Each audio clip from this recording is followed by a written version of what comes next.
Congratulation doctor Mohammad ইউনূসকে এবং বাংলাদেশ সরকারকে।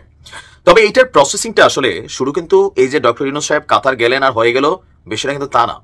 এটা আসলে যখন যেই সরকার ক্ষমতায় থাকে সেই সরকারের সাথেই বিদেশি রাষ্ট্রগুলো নানান ধরনের চুক্তি করে থাকে।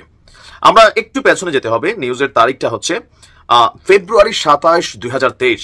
বাংলাদেশের প্রথম সারি গণমাধ্যমগুলোতে নিউজ এসেছিল কাতারে কাজ করবেন দেশের 1129 জন সেনাবাহিনীর সদস্য। তো আমরা যদি ওই চুক্তিটা একটু দেখি, যে আপনার তৎকালীন সময়টা আমরা নিউজটাতে দেখছিলাম যে কুয়েতের পর এবার কাতারে কাজ করবেন বাংলাদেশের 1129 জন সেনা সদস্য। আর এ সংক্রান্ত একটি চুক্তির খসড়া অনুমোদন দিয়েছিল তৎকালীন আওয়ামী লীগ সরকার। আর আপনার 27 ফেব্রুয়ারি 2023 শেখ হাসিনার সভাপতিত্বে তার কার্যালয়ের সম্মেলন কক্ষে মন্ত্রিসভার বৈঠকে ওই খসড়াটির অনুমোদন দেওয়া হয়েছিল।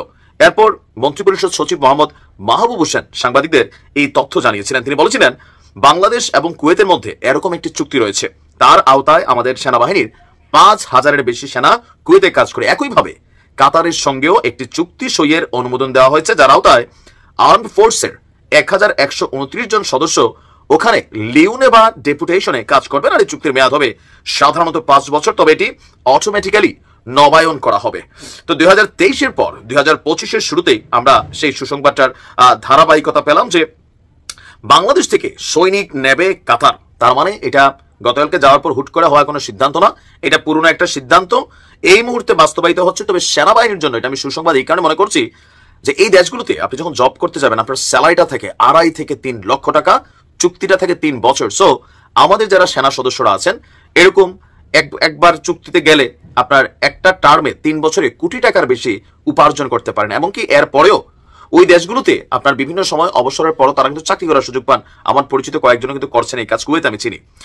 বিভিন্ন ক্ষেত্রে দায়িত্ব পালনের জন্য বাংলাদেশ থেকে 725 জন সেনাবাহিনীর সদস্য আপনার কাতারে যাবে। আর আগামী 2 মাসের মধ্যে তাদেরকে কাতারে পাঠানো যাবে। কাতারের দোহায় প্রধান উপদেষ্টার প্রেস সচিব শফিকুল আলম বলছেন, নিঃসন্দেহে এটি একটি ভালো খবর। কুয়েতের চাকুরিকালে একজন সৈনিক প্রতি মাসে 2.5 লাখ থেকে 3 লক্ষ টাকা বেতন পান। উপসাগরীয় যুদ্ধের সময় থেকে বাংলাদেশের সৈনিকরা কুয়েতের দায়িত্ব পালন করছেন। প্রতি 3 বছর পর পর নতুন সৈনিকরা কুয়েতে দায়িত্ব পালন করতে যোগদান করেন। বাংলাদেশ সরকার আরো বেশি সংখ্যক সৈনিক পাঠানোর ব্যাপারে আলোচনা চালিয়ে যাচ্ছে বলে জানিয়েছেন শফিকুল ইসলাম।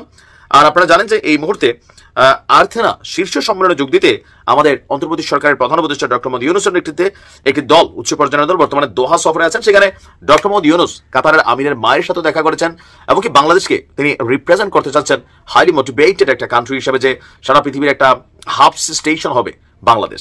তবে এই সুযোগগুলো আমি মনে করি আমাদের সেনাবাহিনীর যারা সদস্য আছেন তাদের জন্য খুবই গোল্ডেন চান্স টাইপের একটা সুযোগ। আমাদের বাংলাদেশের সেনাবাহিনী আপনি দেখেন জাতিসংঘ সহ পৃথিবীর অনেক জায়গায় তারা কিন্তু নিষ্ঠা পেশাদারিত্বের সহিত দায়িত্ব পালন করছে। ইভেন আমি বললাম না যে আমার কয়েকজন পরিচিত ভাই আছেন যাদের চুক্তির মেয়াদ শেষ হয়ে গেছে, সরকারের পক্ষ থেকে রিনিউ করানো হয়নি, বাট ব্যক্তিগতভাবে কুয়েতের মধ্যে ওই দেশের বিভিন্ন সেক্টরে মন্ত্রণালয়ে তাদেরকে কিন্তু সেখানে চাকরির জন্য সুযোগ দেওয়া হয়, এমনকি ভালো একটা স্যালারিও তারা পায়। আর একজন সৈনিকের জন্য এর চেয়ে বড় অপরচুনিটি আর কিছুই হতে পারে না। তো আমরা বিশ্বাস করি যে ডক্টর মোহাম্মদ ইউনূস তিনি একটা হাই প্রোফাইল ক্যারেক্টার। কাতারের সাথে কথা বইলা 1129 তো 2023-এর রিকোয়ারমেন্ট ছিল, তো এটা আরো বড় আকারে যেন 10, 20, 50 হাজার সেনা অন্তত পাঠানো যায়। দেশেরও রেমিটেন্স চাক্কা ভালো থাকলো আর কিছু মানুষের জীবনেরও উন্নয়ন হয়ে গেল। ভালো থাকুন।